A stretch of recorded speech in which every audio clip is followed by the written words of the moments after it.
Ya, dan tadi ya sempat tadi Mas Iban cerita nih yang tentang Mas Iban walaupun udah setelah misalnya 1,5 tahun berproses, tapi kemudian di tengah-tengah tetap aja ada loss-nya atau salah mengambil keputusan itu tetap ada ya Mas Iban? Tetap, Bu. Bahkan itu tadi, waktu Maret 2021 kemarin, 1 minggu setelah season 3 selesai, itu Seninnya saya mau trading. Cuma pas itu 5 sampai 10 menit sebelum jam market buka, saya ngerasa di hati saya tuh nggak enak untuk trading. Ah, kok gini sih? Kok kayak nggak enak hati mau trading? Dan bener aja gitu, pada saat itu mungkin hampir sekitar eh, 15-20% total modal saya, total aset saya bahkan, itu tergerus oleh pasar. Dan setelah itu malah jadi kebawa terus bad vibes-nya. Hampir lebih malah dari 50% total aset saya tergerus selama 1 bulan itu. Dan di situ itu struggle banget sih untuk saya pada saat itu. Jadi memang masih ada jatuh bangunnya dan sampai sekarang pun setiap hari mesti ada transaksi yang loss-nya. Seperti itu sih, Bu. Mas Iban kalau misalnya untuk bangun nih, apalagi tadi Mas Iban cerita ya sempat 1 bulan begitu ya, Ya, bisa dibilang kok kayaknya ruginya lebih banyak gitu ya dalam 1 bulan itu. Nah itu iya, gimana caranya supaya bisa on the track lagi nih Mas Iban, balik lagi ke apa cuan track cuannya baik. nih gitu Mas Iban. Iya. Pertama memang kalau kita sedang merasa seperti itu kan memang pasti ada perasaan kecewa kepada diri kita sendiri, ada perasaan sedih, dan itu harus diluapkan. Luapkannya kalau memang sedih, ingin nangis ya nangis aja gitu. Kecewa, marah, ya luapkan aja, tapi ya jangan diluapkan ke orang lain, luapkan aja ke diri sendiri. Memang iya, nangis-nangis aja gitu, kejar-kejar sekalian. Sampai hati kita ngerasa plong. Waktu itu aja saya uring-uringan gitu 1 bulan, hampir 1 bulan, dan di situ karena 1 bulan itu saya terus-terusan trading, di situ saya mikir, "Oh, ini udah nggak bener nih, ini udah harus di-cut, trading saya udah harus berhenti dulu." Jadi waktu itu saya berhenti dulu selama 2 minggu, berhubung saya bekerja, jadi pada jam-jam market itu saya mencari pekerjaan yang memang mengisi kesibukan saya pada jam-jam tersebut gitu, supaya saya nggak mikirin trading, nggak mikirin untuk buka OLT, itu 2 minggu full saya berhenti trading, sampai saya merasa bahwa, "Oh, saya ini udah enakan kondisinya, feeling saya udah enakan, saya udah nggak merasa takut lagi, saya udah merasa baikan kalau mau buka OLT." Baru saya pelan-pelan di situ juga, pelan-pelan sambil diperbaiki, eee trading plan dan pakem trading diri saya sendiri. Jadi kalau sebelumnya saya trading, terus ngegulung profit dan digunakan sebagai modal, itu lambat laun seiring berjalannya waktu pada akhir April kemarin, setiap hari kalau misalnya saya ada profit, profitnya langsung saya withdraw 50% di keesokan harinya. Seperti itu. Itu pertama, dan untuk yang kedua itu saya mulainya ya bersabar dulu gitu. Kalau misalnya dulu bisa sehari 200.000, kalau sekarang waktu akhir 2021 itu baru bisa 10 sampai 20.000, ya nikmati aja gitu. Nikmati prosesnya. Mulai lagi dari angka kecil, itu penting gitu. Karena ya dengan hasil yang kecil juga lama-lama akan semakin menggulung dan akan semakin besar gitu aset kita. Seperti itu sih, Bu. Iya. Nah, Mas Iban kalau misalnya nih tadi ya misalnya kan tadi Mas Iban udah sempat pulih gitu ya. Ada nggak sih sempat kepikiran nih Mas Iban kan kalau sekarang Mas Iban kan tipenya scalper gitu. Ya, Pernah nggak sih kepikiran bahwa kayaknya saya mungkin mungkin lebih cocok misalnya swing atau enggak day trade atau malah investasi jangka iya. panjang sekalian gitu. Iya, sempat sih, sempat kayak, apa saya nggak cocok ya scalping? Apa saya tarik aja, semua aset saya yang ada di pasar saham, masukin ke, blue chip semua, masukin ke reksadana semua, gitu kan. Tapi dari situ kayak, ah, kayaknya enggak deh, selama ini juga struggling 1,5 tahun sampai sekarang tuh udah bisa menutup 1,5 tahun itu, gitu. Jadi mikir balik lagi, "Wah, saya cocoknya di sini." Mau nggak mau ya harus dihadapi gitu, apa yang ini sebuah cobaan gitu untuk saya, ini tuh cobaan gitu Ban untuk kamu. Ini tuh fase ya kita tuh hidup berputar gitu, kita kadang di atas, kadang di samping, kadang juga kita di bawah, dan ini kita lagi di bawah, Ban. Kamu nggak boleh gampang menyerah. Dulu juga udah pernah seperti ini. Jadi, eee, minimalisir hal-hal kayak gitu dengan, ya self talk lah gitu. Kita ngeyakinin diri kita sendiri kembali bahwa, "Enggak, ini tuh hanya cobaan, ini tuh, eee, ini tuh struggle kamu, Ban. Kamu harus bisa lebih baik lagi selanjutnya. Ini tuh bisa kamu hadapi." Di situ sih, paling saya kayak gitu, meyakini diri saya sendiri. Baik, terima kasih nih Mas Iban udah mau share pengalamannya, karena gitu ya, kadang tuh pengalaman trading orang tuh bukan kebanyakan ya, itu Ya, bukannya untung terus loh, dan mhm, mayoritas tuh justru gimana sih cara ngatasin, balikin kepercayaan diri gitu ya setelah iya, loss begitu banyak gitu untuk bisa kembali itu sulit banget ya Mas Iban, benar, Bu. tapi bukannya nggak Memang mungkin. bukannya nggak mungkin, benar. Karena memang, eee, lebih sakit kita jatuh saat udah di puncak gitu, daripada Ya, memang kita dari nol mhm, jatuhnya, kayak gitu betul. sih, Bu. Ya, setuju. Mas Iban, kalau misalnya nih, Mas Iban, mau tanya, menurut Mas Iban nih, kalau misalnya kita udah kembali ke track ya, on the track, untung begitu, perlu nggak sih kita menaikkan, target keuntungan kita? Misalnya, Mas Iban mungkin misalnya ada target nih dalam 1 bulan, oh saya harus, bisa dapat, 1 kali gaji misalnya hasil dari Ya, trading. Atau misalnya jadi setelah bulan berikutnya Mas Iban naikin lagi nih targetnya 1,5 kali gaji. Nah, menurut Mas Iban itu ya. perlu nggak sih untuk Menurut memacu saya kita? baik, menurut saya itu perlu, cuma jangan dijadikan itu bahwa pakem kita, gitu. Kita naikkan, target kita itu sangat wajar gitu, karena kita juga ingin selalu berprogres kan. Cuma ya kalau nggak tercapai, jangan malah kita, down gitu. Justru dari situ, ya memang itu tuh udah menjadi acuan kita nih, kita ingin terus berprogres. Cuma ya kalau memang dapatnya belum sampai situ, kita nggak boleh down, seperti itu sih, Bu. Oke, baik baik. Terima kasih nih Mas Iban. Nah, kita, mau masuk ke pertanyaan-pertanyaan. Jadi ini, pertanyaannya banyak tentang screening dan Mas Iban tadi Mhm. udah sampaikan kalau mau lihat contoh screening-nya bisa langsung ke video di IG ya Mas Iban? Iya benar, Bu. Dan juga, kemarin di minggu kedua juga sudah disampaikan, jadi nanti, kurang lebihnya itu seperti itu tadi, Mas Iban sudah, sampaikan, sudah ada tuh videonya. Nah, Mas Iban terkait dengan rekomendasi grup, Mas Iban Mhm. sendiri, itu ada ikut nggak sih, di grup rekomendasi saham dan itu menurut Mas Iban membantu nggak sih? Baik, dulu iya. Dulu saya ikut-ikutan rekomendasi terus, tapi ujung-ujungnya malah cut loss gitu.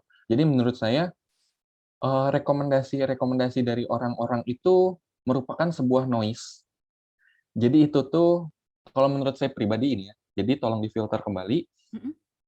eee, usahakan memang percaya sama kemampuan diri sendiri aja gitu. Karena waktu saya sempat 50% minus itu kemarin, itu karena saya ngikutin rekomendasi orang lagi.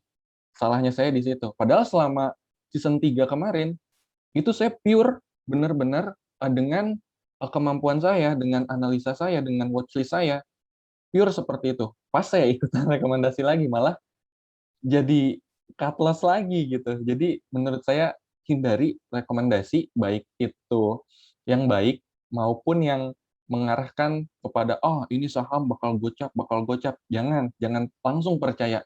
Kita harus analisa lagi, kenapa orang itu bisa ngomong kayak gini, padahal trennya nggak seperti itu, gitu. Nah, hal-hal kayak gitu yang sifatnya, seperti rekomendasi mesti kita, filter, mesti kita, jauhilah, karena itu sebagai noise untuk diri kita sendiri. Jadi Begitu sih, Bu. jangan ditelan mentah-mentah gitu, jangan ditelan bulet-bulet gitu ya Mas Iban? Iya, Bu.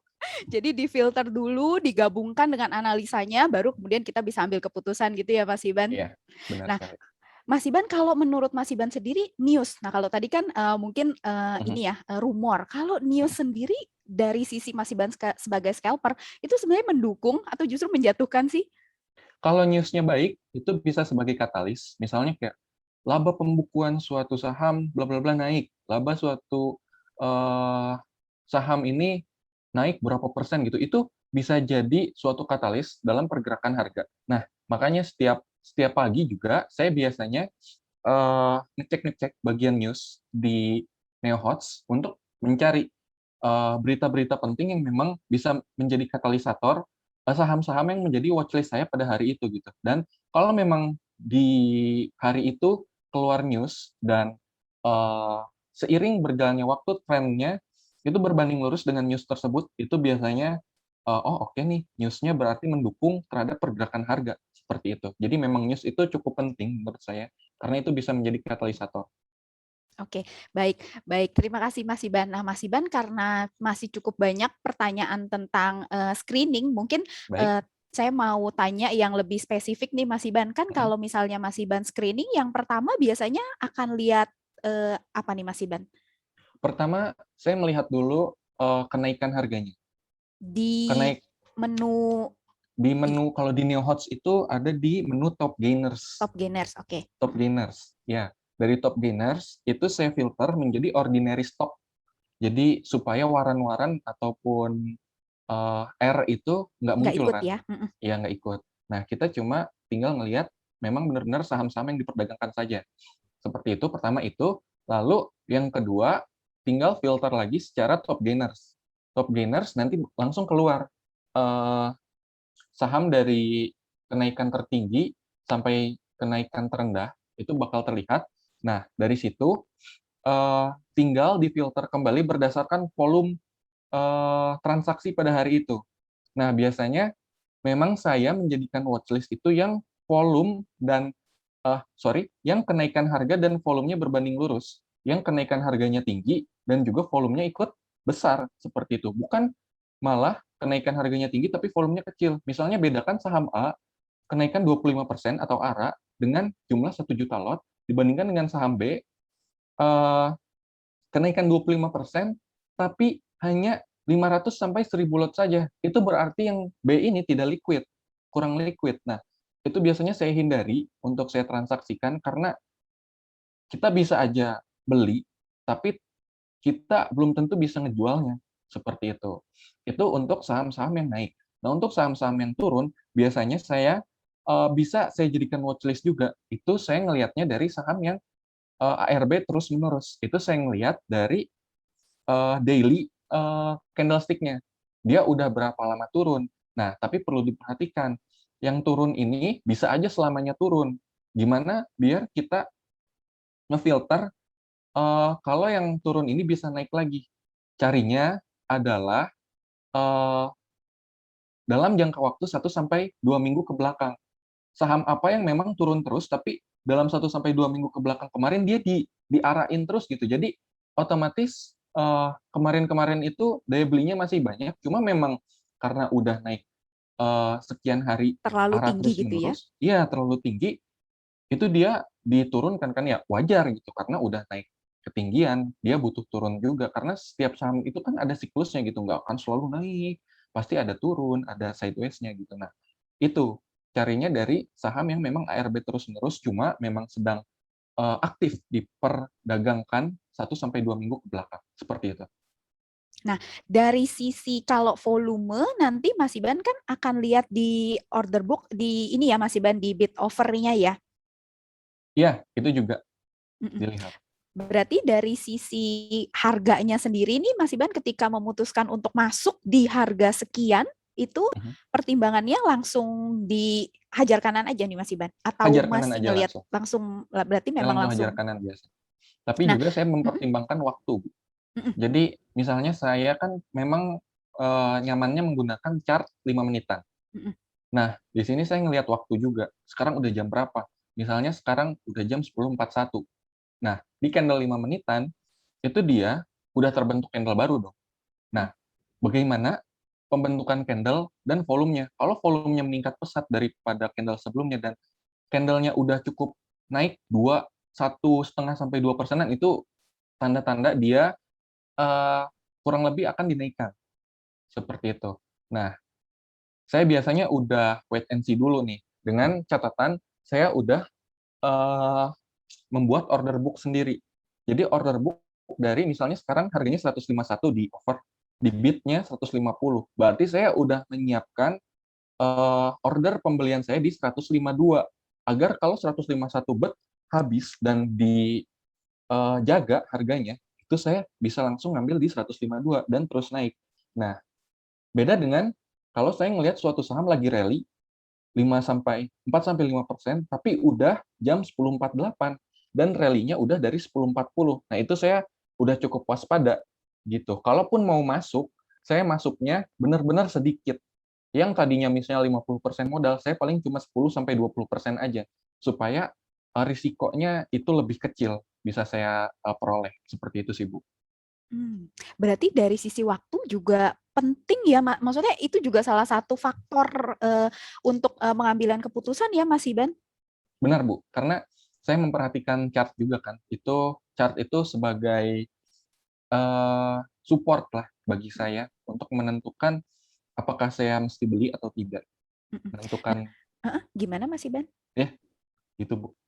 Kalau misalnya tadi ada yang tanya nih Mas Iban, untuk setting atau ngelihat chart 5 menitannya itu, Mas Iban ada setting tertentu nggak, indikator atau misalnya alat bantu tertentu? Enggak, saya cuma harga dan volume saja. Jadi di atas harga, di bawah Hmm. volume gitu. Benar-benar setting default saja sih.